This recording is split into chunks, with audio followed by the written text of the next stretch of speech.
de PCR, RTR, que significa en tiempo real, ¿sí? Entonces, esto podemos hacer PCR en orina, podemos hacer PCR en sangre, en líquido cefalorraquídeo, ¿sí?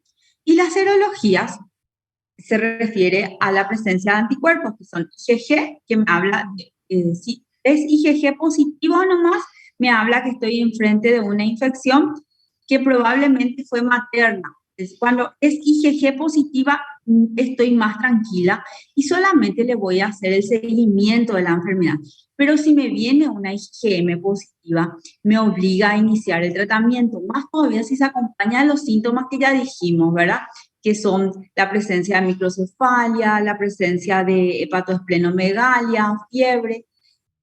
El citomegalovirus es una enfermedad devastadora, ¿sí?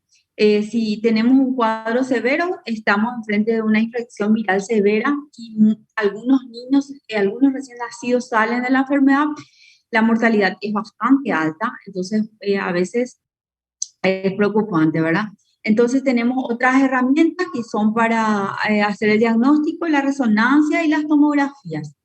Bueno, acá hay este cuadro, yo lo quité de nuestro manual de recién nacidos, ¿sí? En el cual se ven las características clínicas más frecuentes de cada uno de estos virus y parásitos. Entonces tenemos que hay algunas características que son compartidas. La microcefalia, ambos, las calcificaciones hablamos que eran más frecuentes. Toxoplasmosis, no dice acá, pero toxoplasmosis y citomegalovirus suelen presentar calcificaciones ventriculares, lesiones en piel, en toxoplasmosis. Hay síntomas que son frecuentes en ambos. Entonces, por eso es que en este grupo se las engloba a estas enfermedades por características similares, ¿sí? Bueno, y acá en esta tablita habla de cuáles son las técnicas diagnósticas más efectivas. Herpes, nuestro medio, tenemos también ya para hacer PCR. El PCR se puede, porque el cultivo viral para herpes virus es muy laborioso y no es, aparte de ser muy laborioso, es muy caro también. Entonces, no es una técnica en la cual sea un gol estándar en nuestro medio. Entonces, para herpes virus, nosotros pedimos también PCR y serología para herpes. Pasa lo mismo con el citomegalovirus, ¿sí? La carga viral podemos medir es en ambos y la toxoplasmosis, la IgM por método ELISA y el test de avidez a la madre, ¿verdad? Normalmente la serología para todas estas enfermedades las hacemos pareadas para ver si el título es mayor al de la madre. Entonces, por eso siempre tenemos que hacer una serología pareada, ¿sí? A la materna y del recién nacido, ¿sí? Bueno, con respecto al tratamiento, el herpes simple se trata con aciclovir. El citomegalovirus tenemos dos opciones, el ganciclovir y el valanciclovir. Con la toxoplasmosis es triple terapia, la sulfadiazina, la pirimetamina, el ácido folínico y si existe o no corioretinitis usamos corticoides. Para la rubeola no existe una terapia específica, lastimosamente ahí ya tenemos que lidiar con las consecuencias con las cataratas para irnos al cardiólogo, las cardiopatías con el cardiólogo, de acuerdo a los diferentes grados de afectación que pudo haber presentado la rubeola en el recién nacido. Después le tenemos a la sífilis congénita.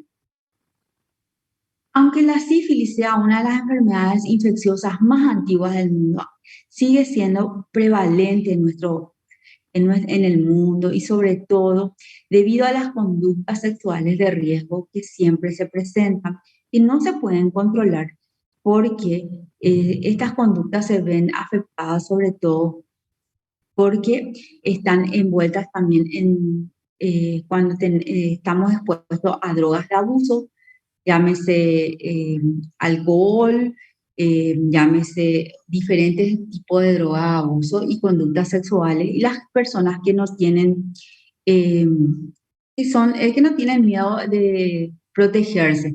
Acuérdense que siempre, que lo mínimo que uno puede tener es un embarazo, pero lo más peligroso con las relaciones sexuales son todas las infecciones de transmisión sexual que quieras o no afectan a los recién nacidos, si yo estoy en etapa fértil. Entonces, estas enfermedades eh, necesitan eh, un compromiso de la pareja o de nosotros que somos adultos para evitar y prevenir enfermedades de transmisión sexual que afectan a los recién nacidos. La sífilis es conocida también como la gran simuladora, puede dar muchos síntomas leves o a veces enfermedades que afectan sobre todo el área genital. Así es fácil hacer diagnóstico, pero muchas veces no es tan fácil. Podemos tener en la madre clínica precoz y clínica tardía. Es difícil también combatir la sífilis en cualquier parte del mundo porque se debe tratar al trinomio, que es al papá o al papá, a la mamá y al bebé. A lo largo del embarazo de una madre, uno logra realizar repetidos tratamientos a la mamá porque no logramos nunca la curación completa.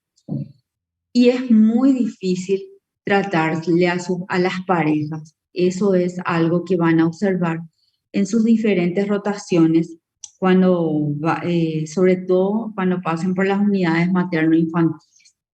Entonces sabemos que la sífilis puede tener una fase precoz, una fase tardía. La precoz en el menor de 2 años del embarazo de la madre, que se caracteriza por primaria, secundaria y latente precoz, y las que son de más de 2 años de evolución, que son la latente tardía y la terciaria. Las ecografías ya pasadas las 30 semanas de gestación pueden tener hepatomegalia, polidragnios, hidrox, anemia, la placenta puede estar aumentada de tamaño. Las pruebas de laboratorios, sabemos que existen pruebas no treponémicas y las treponémicas. Las pruebas no treponémicas son la BRL y la RPR, que es para diagnóstico precoz, que se utiliza en sala de partos.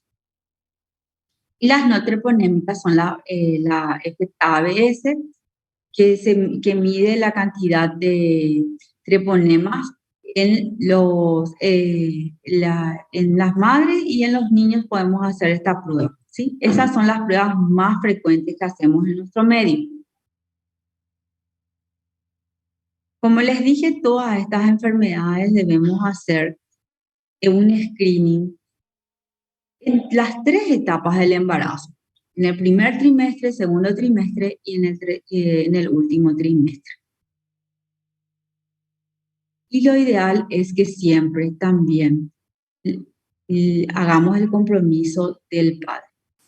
Hasta la fecha no existe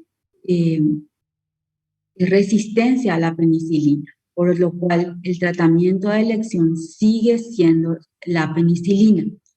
En personas que son alérgicas a las penicilinas tenemos eritromicina como opción y la acitromicina y también la ceftriaxona. Luego del tratamiento sabemos que tenemos que hacer seguimientos serológicos precoces, mensuales, y existe una complicación que también tememos, que es cuando tenemos complicaciones del sistema nervioso central. Tanto en la madre como el niño, el tratamiento de elección es la penicilina. Lo único malo de esta enfermedad es como en nuestro medio, que no hay mucha penicilina accesible para la compra. O sea, es un tratamiento barato, pero las empresas, las industrias farmacéuticas no todas tienen la penicilina.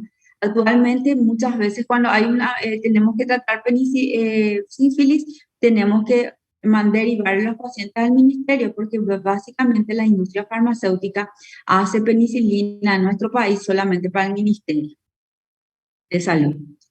Y después le tenemos al virus del Zika, que forma parte de las arbovirosis, que sabemos que también son enfermedades que cursan en los adultos y jóvenes, que sin compromiso del sistema inmunitario, puede ser fugaz, con fiebre y rash.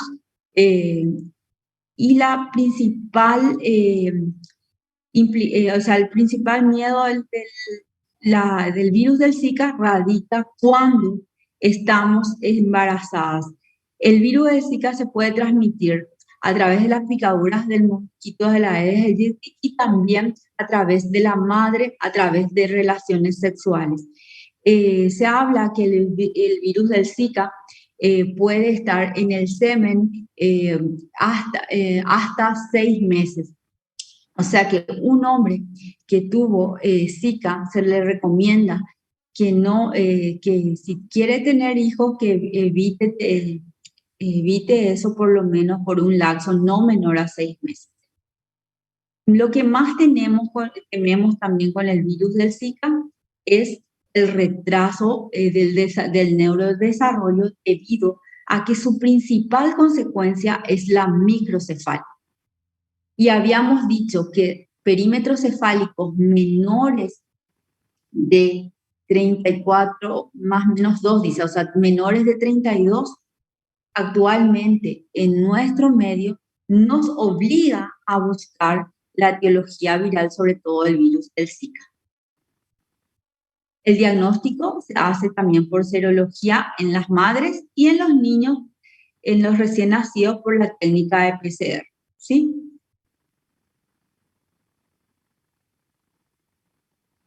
Después tenemos el virus de la inmunodeficiencia adquirida. El VIH también es una enfermedad viral que se relaciona también a conductas sexuales de riesgo, que puede ser transmitido al recién nacido a través de la vía perinatal, por transfusiones sanguíneas o por lactancia materna. Por lo cual, es también importante que toda mujer embarazada tenga su seguimiento serológico en el primero, segundo y tercer trimestre del embarazo. Muchas veces ya recibimos hijos de madres con VIH, por lo cual ya así es fácil hacer el manejo y la atención primaria a ese recién nacido. Entonces, ¿qué hacemos ahí? Cuando sabemos que estamos en presencia de un hijo de madre con VIH, entonces nosotros ya le preparamos a esa mamá y sabemos que debemos indicarle una cesárea y la suspensión de la lactancia. Entonces ya nos preparamos para eso. Y si la mamá lo requiere, ahí deberíamos hacer o no el tratamiento de la madre durante el embarazo, de acuerdo a las diferentes cargas virales. Y si ustedes hablan de que si es que yo puedo prevenir la enfermedad teniendo un buen control serológico de las madres que son VIH positivas, sí se puede. Hasta menos del 30% de las madres que tienen un correcto control y un correcto tratamiento, si fuera necesario, a lo largo del embarazo, esos niños que hicimos un buen seguimiento, podríamos darle de alta a los 1 año, 6 meses, si hacen una correcta profilaxis y un correcto seguimiento. Y da gusto darle de alta a esos recién nacidos que hicimos un buen control prenatal.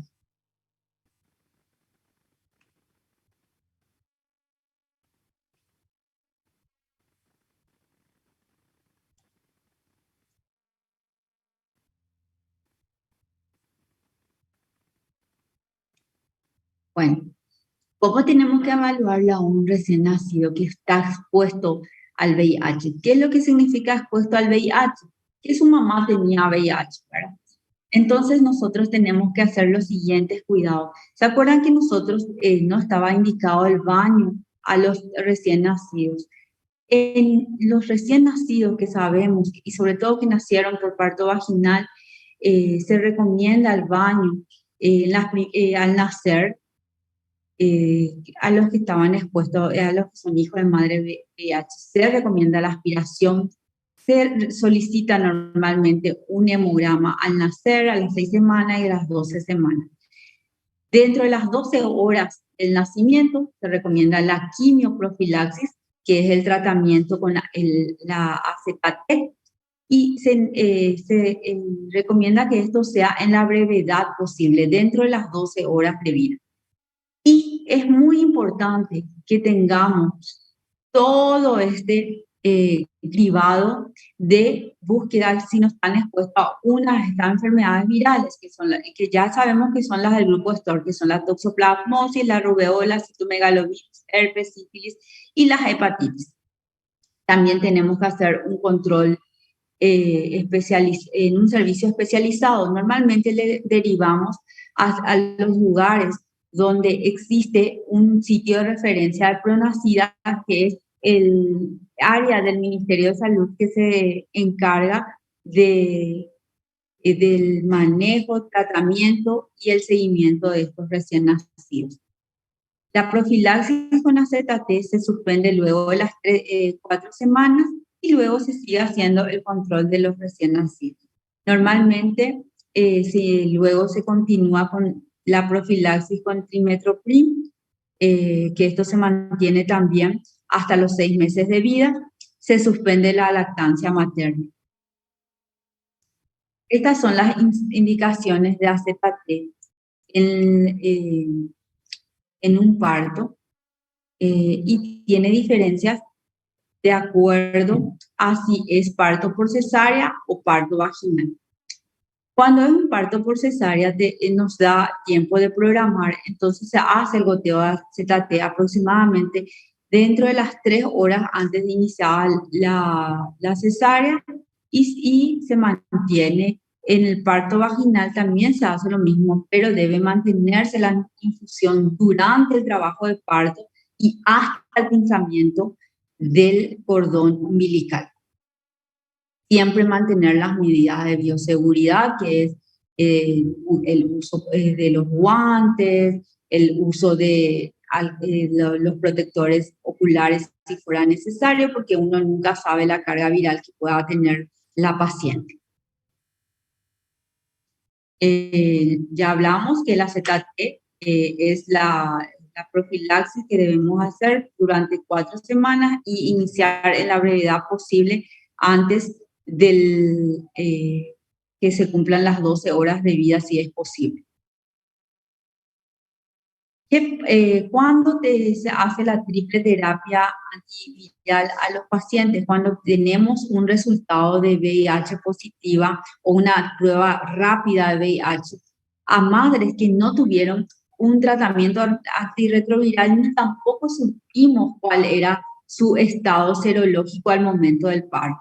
Entonces, en esos casos se recomienda el tratamiento de triple terapia.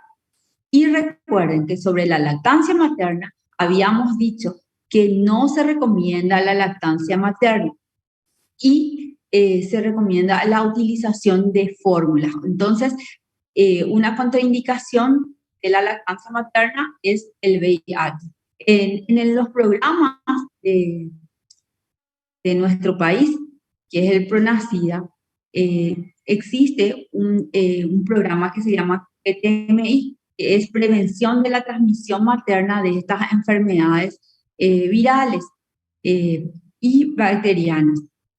Este programa asegura la provisión de leche de fórmula a los hijos de madres con VIH positivo y que también sirve para tratar de engancharle a las mamás para que acudan a sus controles. Entonces, saben ya que se suspende la lactancia materna y nuestro medio, el pronacida les da la posibilidad a a las madres que acudan a su control y seguimiento frecuente, le provisiona de las leches y de los medicamentos. Bueno, hablamos de un montón de enfermedades virales. Ustedes conozcan que existe un grupo de enfermedades llamadas enfermedades del grupo STOR, ¿sí? Están conmigo todavía, ¿verdad? Sí, profe, estamos todos. Bueno, entonces, ustedes ven todavía mi PowerPoint, o hice algo ya otra vez alterado. Sí se ve. Sí se ve. Bueno, entonces, yo quiero que a partir de ahora, cuando escuchen que hablamos de enfermedades del grupo STOR, sepan que en ese grupo de enfermedades están las enfermedades virales, parasitarias y bacterianas que afectan a los recién nacidos en diferentes formas y que son graves en esta etapa neonatal. ¿Sí? Esto yo voy a cerrarlo y voy a... Doctora, después nos va a facilitar esa diapositiva, ¿verdad? Ya creo que ya le pasé todo a Juan. No, Esta ese mañana no pasaste, doctora. Juan, espera que te miro mi... Sí, yo soy. Sí, espérame que un ratito. En el que dice Grupo Storm, dice eso. A ver, sepsis neonatal, toxoplasmosis, no te pasé. Te voy a pasar, ¿sí? Bueno, doctora. Bueno, ahora les voy a hablar de las enfermedades respiratorias, ¿sí? Las más frecuentes.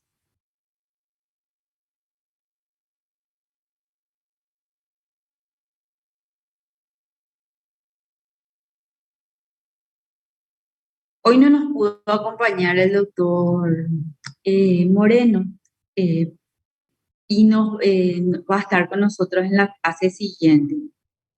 ¿Cuándo empezamos las clases prácticas, Juan? Y tengo entendido que es a vuelta de Semana Santa. A vuelta de Semana Santa, ya, perfecto.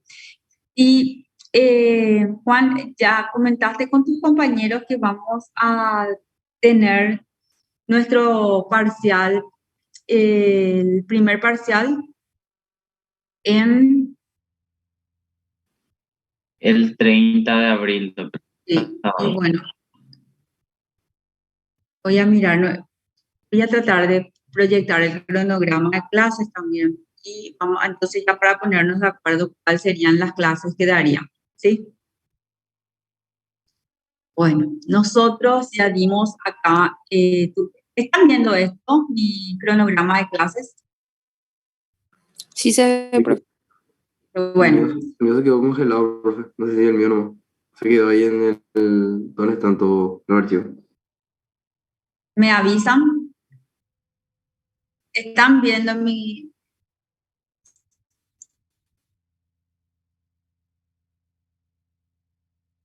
No, pero...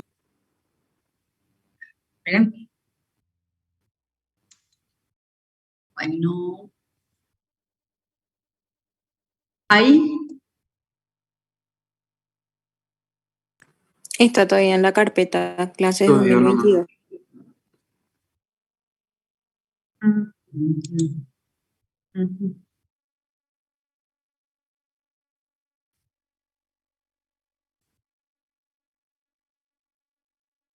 Ahí.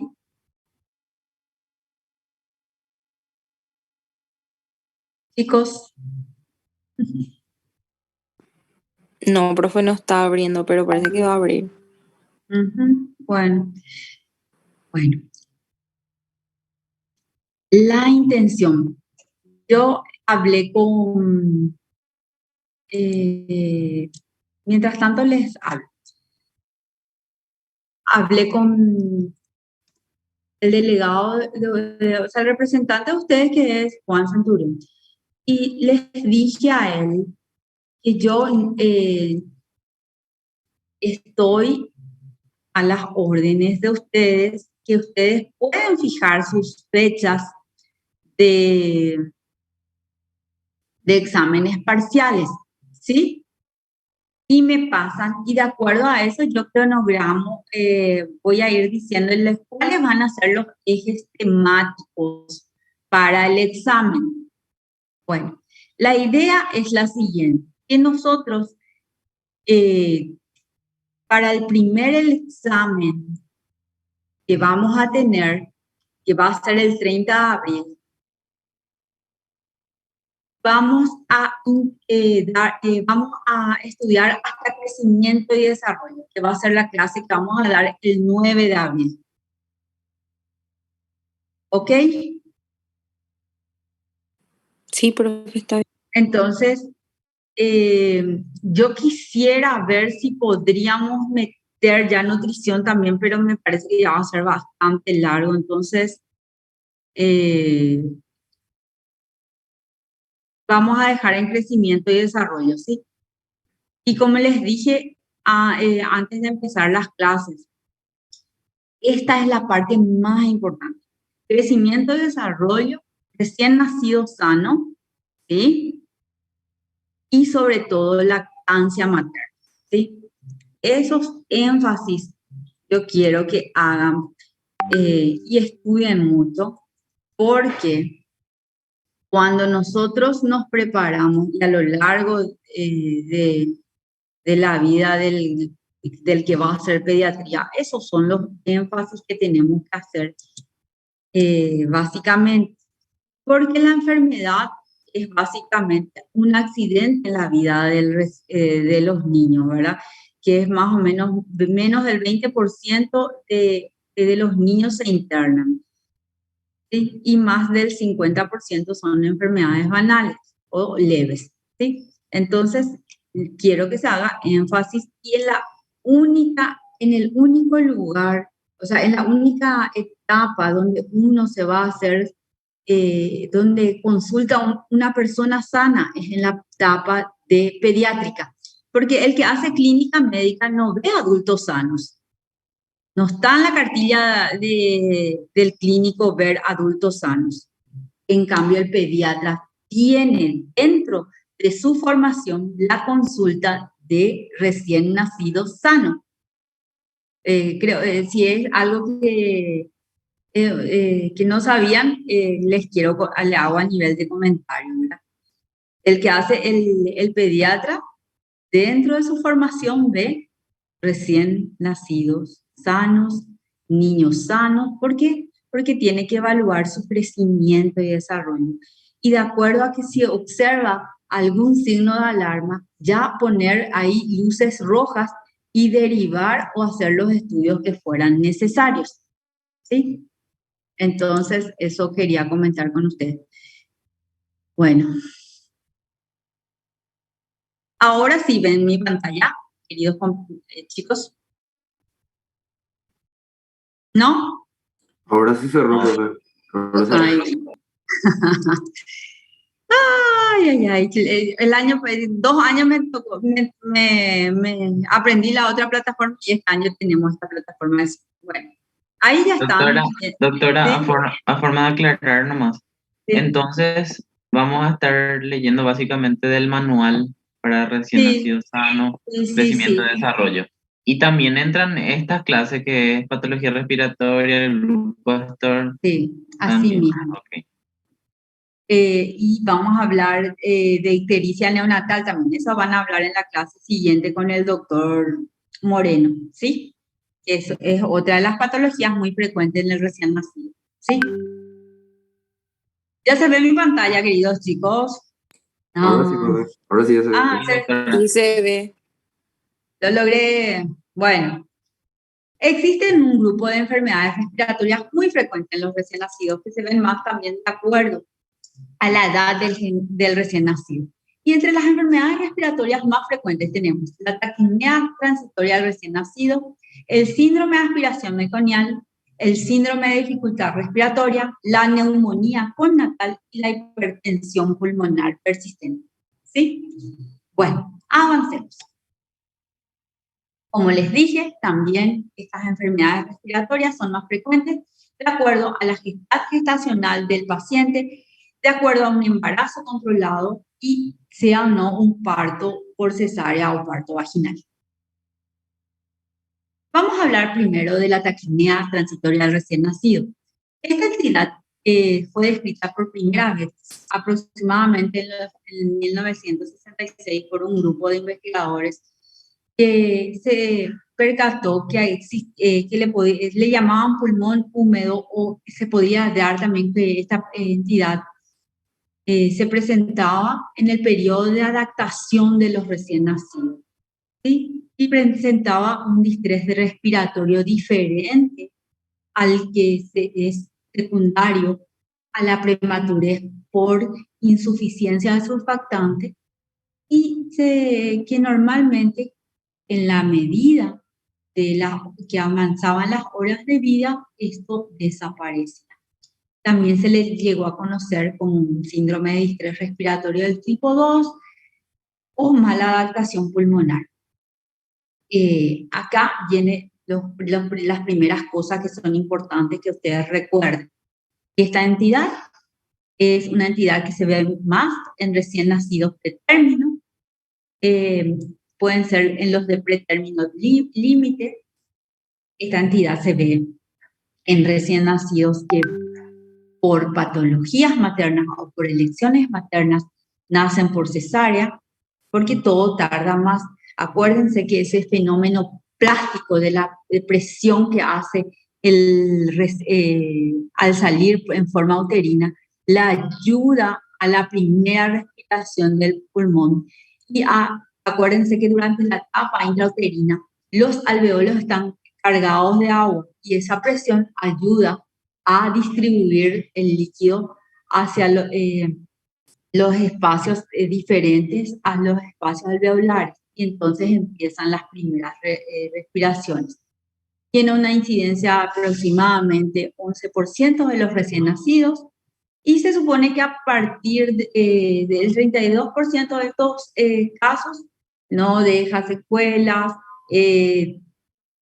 y el 32% de todos los distreses respiratorios que existen se pueden deber a este distrés leve. Profe, ¿sí? podría ser también, por ejemplo, una causa de eso, porque o sea, el pulmón de los recién nacidos pretérmino todavía no está bien desarrollado. Sí, pero es la diferencia entre pretérmino leve, pero pretérmino límite, o sea, el que ya se acerca a la edad de 37 semanas puede presentar taquipnea transitoria del recién nacido. El síndrome de distrés respiratorio que se hace por prematuridad, por deficiencia surfactante, sí es porque no se desarrolló todo, ¿sí? Porque el desarrollo completo de los alveolos y del surfactante es entre las 34 y 36 semanas, ¿sí? Entonces, eso es muy importante, ¿sí? Entonces, para que cerremos bien, lo importante es decir que es acá yo creo que lo más importante es que se ven en recién nacidos de término, ¿sí? No es esto es pregunta de examen siempre, al que me preguntó, no sé si fue Alexis o alguien, pero normalmente esto es una patología que se ve en recién nacidos de término autolimitado y leve, que solamente requiere observación, a veces un poco de oxígeno, y cede en las medidas que el niño se adapta, y le pasamos alojamiento conjunto con su mamá. Recuerden que la frecuencia respiratoria normal de un recién nacido es entre 40 y 60 respiraciones por minuto. Esta dificultad respiratoria es de inicio brusco, dice desde el nacimiento, ¿sí? Y las respiraciones que se presentan son mayores a 60 respiraciones por minuto, ¿sí? El diámetro anterior-posterior del tórax puede estar normal o aumentado. A la auscultación, esto también es importante, podemos tener auscultación normal o murmullo vesicular disminuido. A veces puede haber quejido, el niñito se queja, quejido, para que sepan, en guaraní significa juaje, quejido de hace el recién nacido, empieza a quejarse de su dificultad respiratoria. Puede haber cianosis, puede haber formas graves con retracciones intercostales importantes.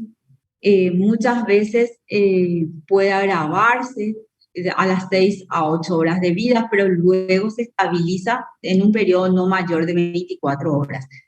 Y esto no mejora en ese periodo. Es importante saber que deben ser buscadas otras causas, porque dice que es una patología benigna autolimitada. ¿Sí? ¿Qué podemos pedir? Normalmente no se podemos pedir una radiografía en donde lo único que se observa es horizontalidad de los espacios intercostales con aumento de la trama bronquioalveolar, sobre todo iliar. Acá los ilios están un poquito cargados, ¿sí? Y acá también se ven un poquito blancos, ¿sí? Puede haber o no derrames y hay hiperinsuflación pulmonar. Como habíamos mencionado en la sepsis neonatal, los síntomas en los recién nacidos básicamente siempre son similares.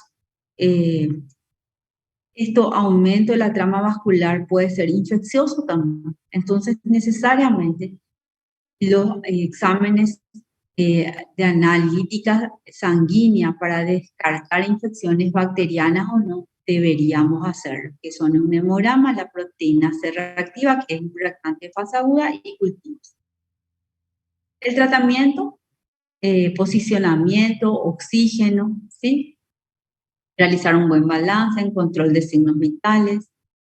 Se recomienda reposo gástrico, puede hacerse con una sonda nasogástrica abierta, ¿sí? Y una vez que la frecuencia cardíaca respiratoria sea igual o menor a 60, ahí se inicia otra vez la tolerancia por vía oral. Siempre la tolerancia por vía oral se recomienda que sea de la lactancia materna. Normalmente con respecto a la temperatura hay que siempre mantenerla con una temperatura de 36 grados adecuada para el bebé.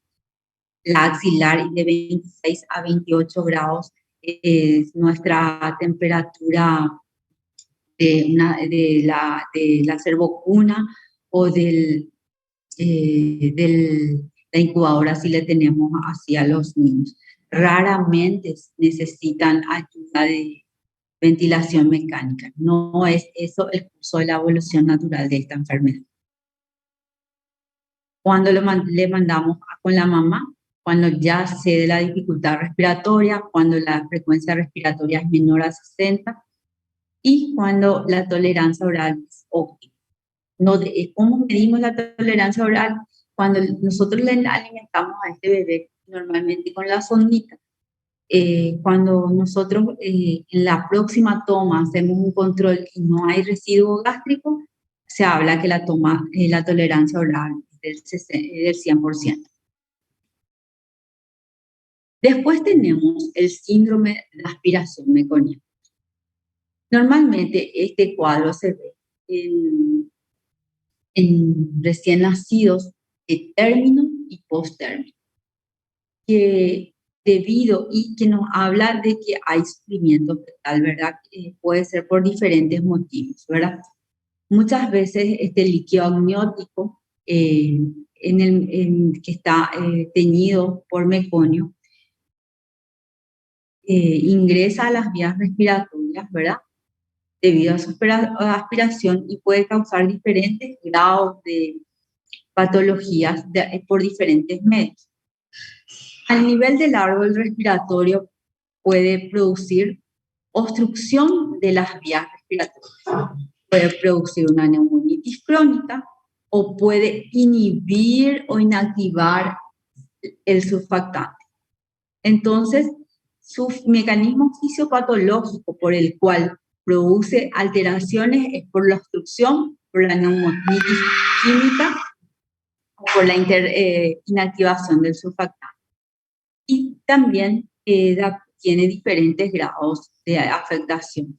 Que si es importante, produce atelectasias importantes, puede requerir asistencia respiratoria y tratamiento, asistencia respiratoria, ingresar a respiradores, de acuerdo a los diferentes grados de afectación y de acuerdo al el espesamiento también del líquido. En sala de parto, cuando estamos enfrente de un niño que ha aspirado meconio, es la indicación del baño. ¿Se acuerdan que el baño estaba reservado para situaciones especiales? Esta es una situación. Inmediatamente al recibirle al recién nacido, ¿qué es lo que hacemos? Luchamos para prevenir la asfixia perinatal. Entonces tenemos que liberar las vías respiratorias haciendo el aspirado de las vías respiratorias. Se hace una intubación endotraqueal para aspirar las vías respiratorias. Es una indicación normalmente de eso. Se puede relacionar con patologías maternas también. Bueno, entonces vamos avanzando en la clínica. El síndrome de aspiración meconial se caracteriza por presencia de dificultad respiratoria intensa, precoz y progresiva, la taquipnea mayor a 60, hay retracción costal y sifoidea, el desbalance tóraco-abdominal, aleteo nasal, quejido, se puede acompañar de cianosis, policnea, jadeo, abombamiento del tórax. Y a la auscultación, en el anterior caso teníamos murmullo vesicular rudo, acá podríamos escuchar estertores húmedos. Y hay una necesidad creciente de oxígeno en los casos severos que pueden ir a intubación. Por la asfixia severa que se presenta en este tipo de patologías también, los niños pueden quedar con diferentes grados de lesiones en el sistema nervioso central. El diagnóstico se puede utilizar hemograma, los gases arteriales para medir los diferentes grados de hipoxemia y acidosis, alteraciones del medio interno como hipoglicemia, hiperglicemia, disminución del calcio. Entonces por eso tenemos que medir la glucemia, el calcio, las enzimas cardíacas, pedimos CK total, CKMB, hemocultivos porque predisponen a las infecciones y la coagulación se monitorea en casi todos los casos graves, no solamente en esto. Hablamos que el diagnóstico, la radiografía siempre es importante, da con un aspecto parcheado, se pueden llamar aspecto de panal de abeja, que si van viendo de acuerdo a los diferentes grados de obstrucción, están colapsados esas áreas respiratorias, entonces se ve así. Puede ver también edema pulmonar, puede haber derrame, puede haber áreas hiperaireadas, entonces, y el diafragma dice que está aplanado. ¿Sí? El tratamiento, siempre medidas generales, como hablamos, el temperatura, ambiente térmico adecuado, el lavado gástrico, el lavado de las vías respiratorias, hidratación, si fuera necesario, un control del balance y la alimentación materna lo antes posible, una vez que el niño esté estable. Estas son pruebas de Zimmerman que se hace de acuerdo a los diferentes grados de intensidad de la dificultad respiratoria para tener conocimientos generales. Después hablamos del síndrome de dificultad respiratoria propiamente o del tipo 1. Este síndrome de dificultad respiratoria del tipo 1 es la que se ve por el déficit de surfactante, que es la que se ve en los recién nacidos prematuros, que la enfermedad es directamente proporcional a la inmadurez pulmonar. El desarrollo del árbol pulmonar se ve aproximadamente, el esbozo pulmonar empieza a las 7 a 15 semanas de gestación. Luego se va diferenciando entre los 25 y 32 semanas, y los alveolos ya en el último trimestre de gestación, que son entre las 32 a 36 semanas. Entonces, para que se den cuenta que un niño, un recién nacido, producto entre 32 y 36 semanas, evidentemente no está totalmente desarrollado. Doctora, ¿Sí? es por eso que se le hace la maduración pulmonar, Exactamente. A las pero madres se le da el corticoides, que es de depósito, para prevenir.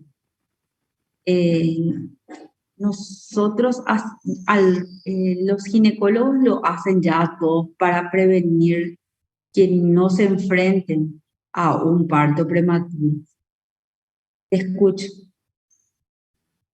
no, solamente preguntaba si es que igual era tipo un factor predisponente en esas fechas, este síndrome de dificultad respiratoria, por más de que se le haga la maduración pulmonar. Sí, no tenés una, ¿cómo te voy a decir? No es un porcentaje de 100% de efectividad del tratamiento de maduración pulmonar. ¿Sí? Tienes una chance de 80% y depende de la dosis que haya recibido, porque a veces recibe una sola dosis. Normalmente los ginecólogos le indican a partir de las 30 semanas o 32 semanas, 1 por semana, que serían 3 dosis. Es importante que se fomente el trabajo en equipo. Muchas veces también se le puede enviar ya a las embarazadas, sobre todo a las embarazadas de riesgo, ya a consultar con el pediatra o el neonatólogo para que ir previniendo de este tipo de dificultades, las enfermedades respiratorias y sobre todo las enfermedades del grupo STOR. Por ejemplo, cuando tenemos serología positiva de enfermedades del grupo STOR, uno ya le puede ir derivando al infectólogo o al pediatra para ir viendo ya cuáles van a ser los controles que vamos a tener con esos recién nacidos.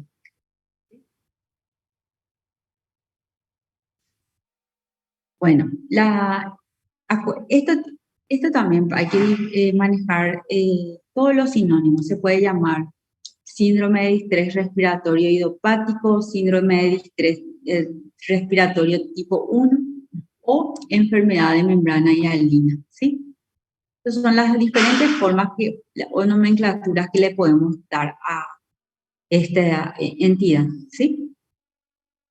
Entonces, la enfermedad de membrana hialina se da por déficit de surfactante. ¿Qué es el surfactante?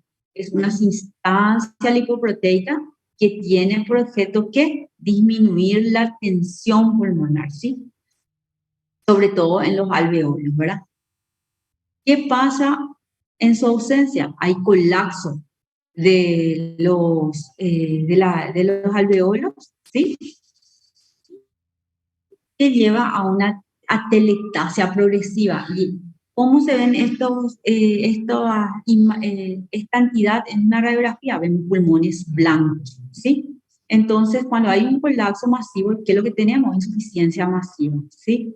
Actualmente, el surfactante antes era muy prohibitivo porque no existía ni en el Ministerio de Salud ni en la Seguridad Social, que es el IPS.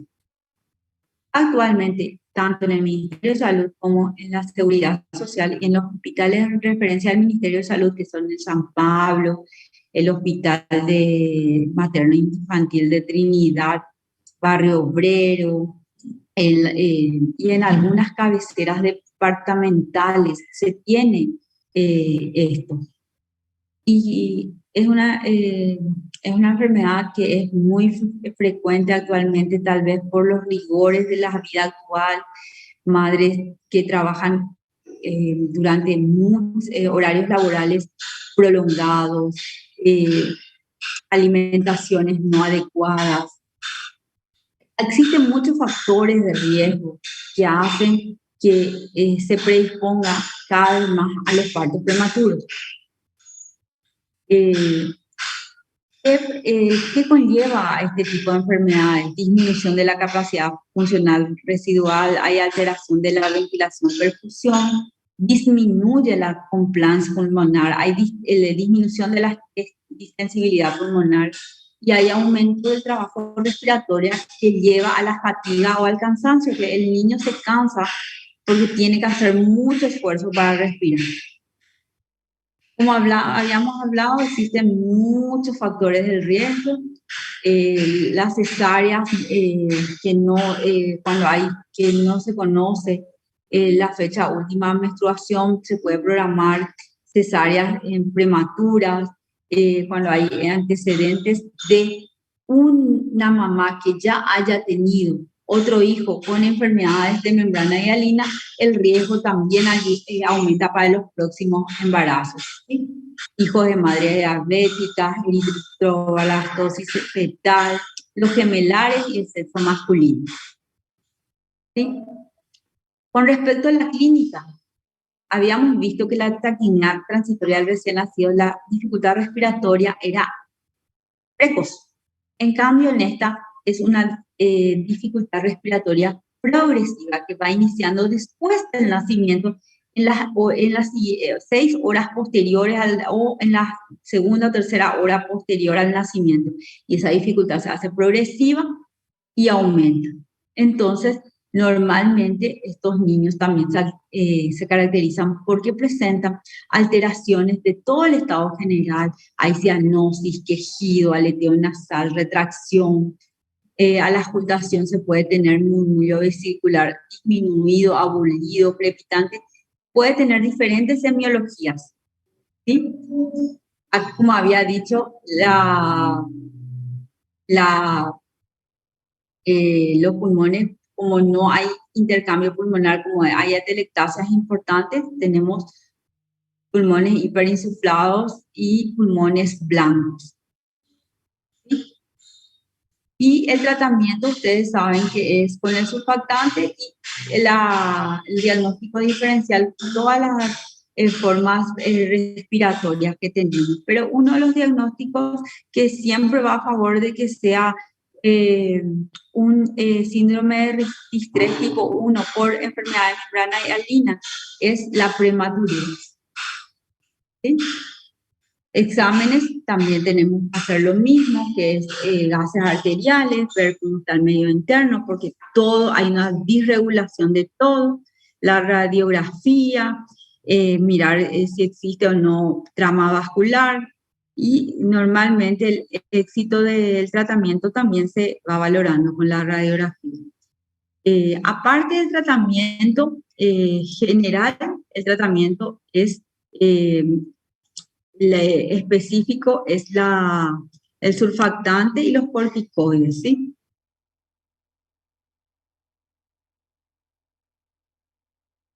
Bueno, las complicaciones podemos tener neumotoras, estas son complicaciones respiratorias, pueden ser neumotoras, enfisema, hemorragia pulmonar.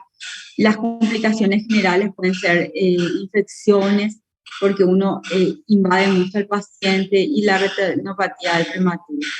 Con respecto a la neumonía connatal, habíamos dicho también, cuando hablamos de la sepsis neonatal temprana, que la neumonía era la más frecuente y se veía en las primeras 72 horas de vida, ¿sí? Esto podemos ver en recién nacidos, sean de término o posttérmino o pretérmino, que tengan algún factor de riesgo en el cual la madre tenga alguna enfermedad infecciosa bacteriana antes en el último trimestre del embarazo, todo sobre todo. Y recuerden que los gérmenes del canal del parto involucrados acá son los gérmenes, el estreptococo del grupo B, la Escherichia coli, la listeria. Sobre todo las patologías bacterianas más frecuentes. Y entre los virus, recuérdense al citomegalovirus, al herpes, la rubeola, influenza. Actualmente no se vieron casos. No vamos a ponerle al coronavirus porque no vimos neumonías connatales por coronavirus. En nuestro medio casi no vimos infecciones graves de recién nacidos por coronavirus, por el COVID, ¿sí?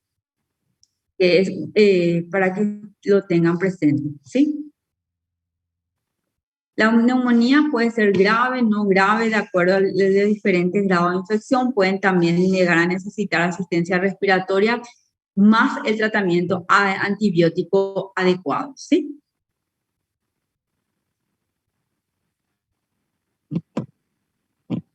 El diagnóstico nosotros tenemos que hacer por los antecedentes perinatales maternos, la clínica, la radiografía. Necesitamos hacer hemograma, hemocultivos. Siempre la analítica sanguínea incluye en los recién nacidos los gases arteriales, la glicemia, la calcemia, los electrolitos. Y sobre todo porque estamos enfrente de una enfermedad infecciosa, los reactantes de fase aguda, que son la PCR y eritrosedimentación. Entonces, en el tratamiento dirigido con antibióticos y los tratamientos generales, que son siempre una temperatura ideal, hidratación parenteral, el aporte nutricional sea en forma por sonda nasogástrica o por succión de acuerdo a la gravedad de la neumonía. La oxigenoterapia siempre de acuerdo a la gravedad de la neumonía. Después sí está la otra patología que es la hipertensión pulmonar persistente. Esta es una situación, ¿verdad?, compleja, que es también bastante común, muchas veces también es autolimitada, muy pocas veces es autolimitada y muy frecuente también. A veces es por persistencia del shunt de derecha a izquierda, por persistencia del conducto arterioso persistente. A veces, de acuerdo a la clasificación, si es primaria, cuando no es posible encontrar una causa evidente, que puede ser autolimitada también por la adaptación pulmonar, porque hay persistencia de la circulación pulmonar todavía en las primeras horas de vida. Eso se supera. Cuando es secundaria puede ser a patologías diferentes a la parte a la persistencia de la circulación fetal. Pueden ser causas cardíacas, pueden ser causas metabólicas. Entonces, ahí tratando las causas secundarias mejora el cuadro, ¿sí? También se caracteriza por el aumento de la dificultad respiratoria, puede haber cianosis, también es progresiva, se relaciona mucho con asfixia perinatal y los síntomas van presentándose después de varias horas del recién nacido, a las 6 a 12 horas, ¿sí? Un tratamiento precoz, ¿cómo tratamos y cómo sospechamos también? Lastimosamente necesitamos un centro así más de mayor complejidad, porque para hacer el diagnóstico necesitamos hacer una ecocardiografía precoz, y eso también solamente tenemos en centros hospitales de referencia, ¿sí? Entonces, como dijimos, el diagnóstico se hace por una ecocardiografía y un ecodoppler. El tratamiento es, normalmente nosotros le decimos BPIN, que significa protocolo de invasión mínima. Entre menos le toquemos, normalmente es cuando es un cuadro leve, el paciente mejora enseguida y va luego de las 24 o 48 horas con su madre. Hay casos graves que sí ya necesitan más asistencia, pero no es el común de las presentaciones en las salas de alojamiento en las salas de recepción de los hospitales. Felizmente no es la hipertensión pulmonar severa no es muy frecuente. Y bueno, por esta mañana, queridos futuros colegas, quiero dejarle a estas consideraciones generales y sobre estas dos entidades que hemos comentado en el día de esta mañana, que son las enfermedades respiratorias más frecuentes de la etapa neonatal y las enfermedades infecciosas del grupo STON. Entonces voy a pasar a llamar la lista, ¿sí? ¿Ok? ¿Están conmigo todavía? Sí, profe. Ok, profe, sí, estamos. ¿Y qué tal el último curso?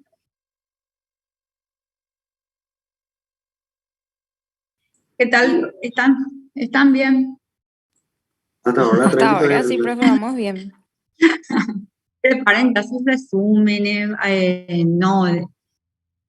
como no dejen de estudiar. Un chiquitito que estudien diariamente marca la diferencia. María Eugenia Alvarenga, Presente, doctora. Benítez Fleitas Camila, Presente.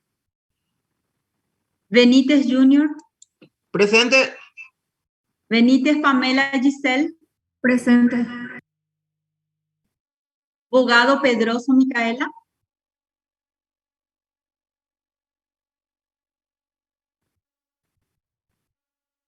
vamos a ver si pronuncio bien, Busolaro Giovanna, Presente. bien, Cañete Elena, Presente. Carballo María José, Presente. Centurión Juan Francisco, Presente. Carballo, ¿estás? Sí, doctora, estoy. ¿Se me escucha? Perfecto, sí, ahora sí. Emily Custodio, Presente. Rafael Silva,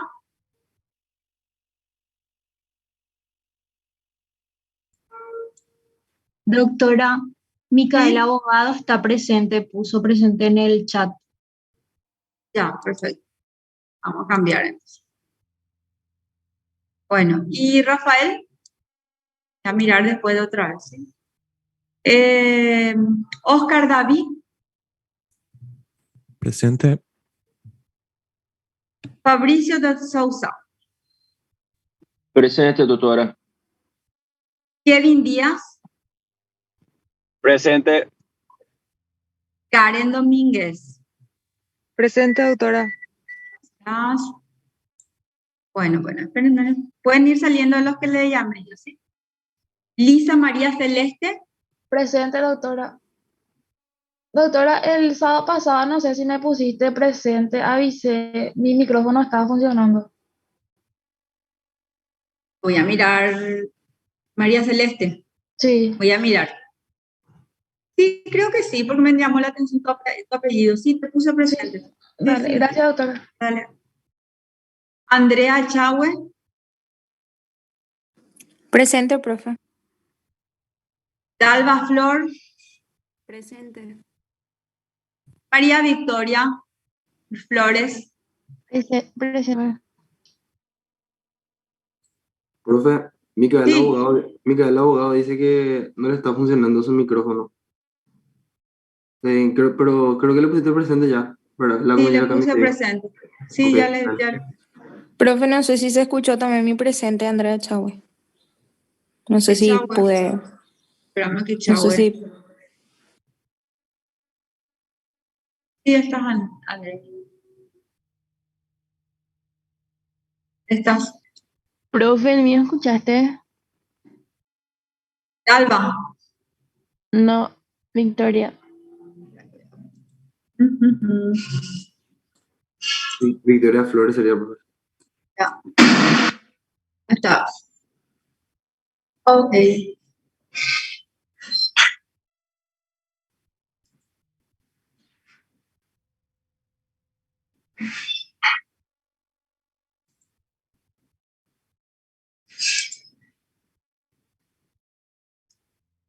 Hola, sigo.